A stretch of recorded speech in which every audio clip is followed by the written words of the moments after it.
Right. Chapter 2, Part 2. Gerda was hurt at Kai's words, but thought it was because he was in pain.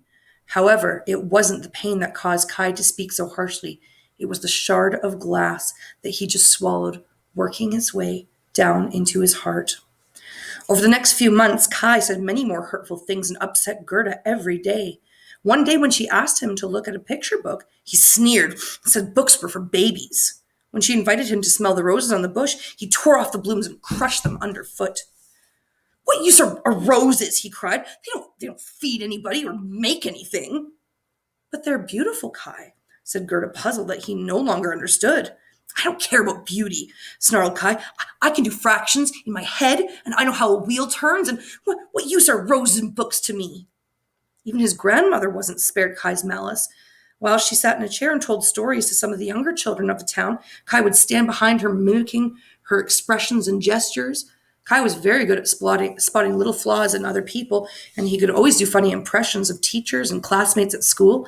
Everyone thought they were hilarious, especially Kai. Gerda thought they were cruel.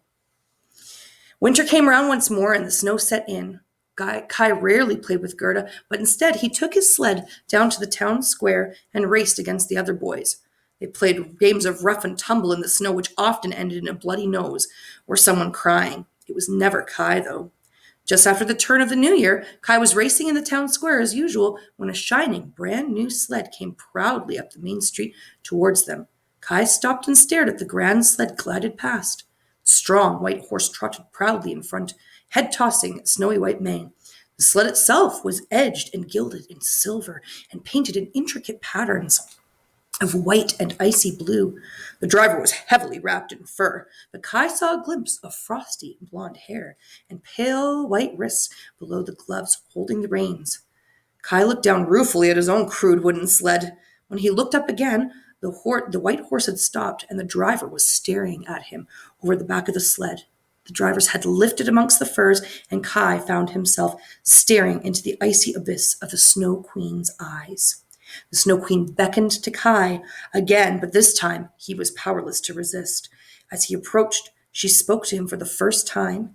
Her voice was barely more than a whisper, but it rang in Kai's head as loud and clear as a church bell. Come with me, she breathed. Tie your sled to the back of mine. We'll go for a ride. It will be exciting.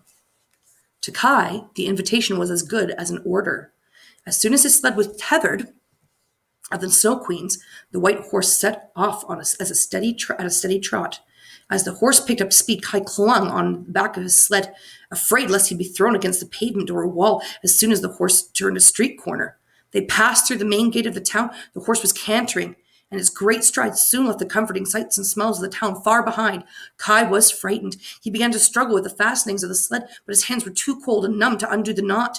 The sled seemed to be gliding on a cushion of air. They ran through the forest, and the branches of the snow-covered trees whistled and whipped at them like icy limbs. They rode through a frozen riverbed, and the horse and sled cast a pale, ghostly reflection in the water. They flew over a range of hills. The sled went so fast that Kai's stomach lurched as they crested up the hill and plunged down the next on the other side.